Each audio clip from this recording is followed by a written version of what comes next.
Well, hello there.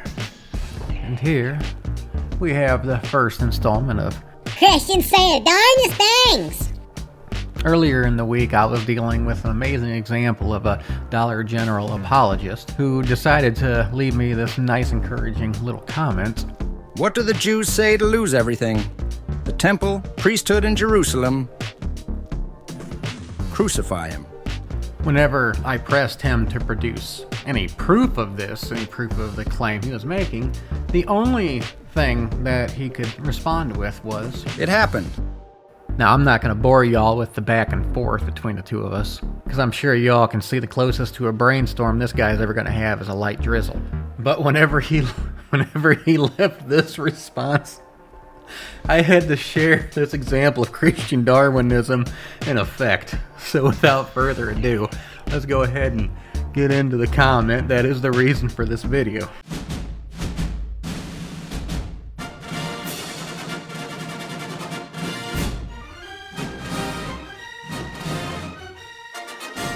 Prove Adam existed outside of Scripture. Prove Moses existed outside of Scripture. How about Noah? On and on. You can't prove that any of them existed or prove that anyone should obey the Torah.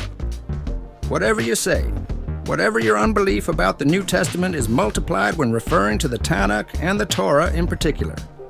Just so you know, I believe in the whole book, Genesis to Revelation. One book, one author saying the same things about the same people. Good, bad, blessings, curses. So other than him having it completely backwards when making the claim that whatever disbelief I may have about the New Testament is multiplied when referring to the Tanach and the Torah in particular, he completely missed that whenever he said, You can't prove that any of them existed.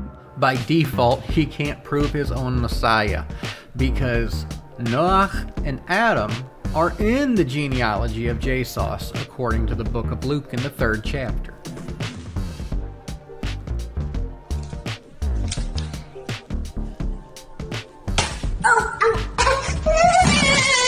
So what this John MacArthur fanboy seems to forget, along with many of the Cracker Barrel super patrons just like him, is that the non-Testament was built off of the Tanakh, not the Tanakh built off of the non-Testament.